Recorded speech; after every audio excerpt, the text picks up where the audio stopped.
If Mozilla Firefox keeps crashing on Windows, that's super annoying, especially when it closes right in the middle of something important.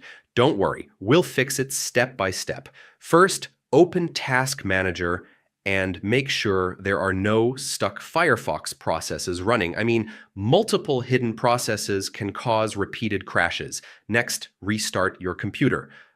Temporary system glitches or memory issues often trigger browser crashes. Now, start Firefox in safe mode or disable extensions.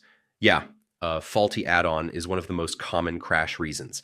Next, make sure Firefox is fully updated. I mean, older versions can become unstable on newer Windows updates. Now, clear your cache and temporary data.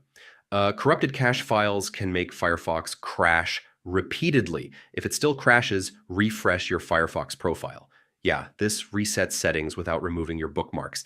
Next, turn off hardware acceleration. I mean, GPU conflicts can sometimes cause sudden browser crashes. If nothing works, uninstall and reinstall Firefox. This fixes corrupted or missing program files completely. And that's it. One of these fixes should stop Mozilla Firefox from crashing on Windows and get everything stable again.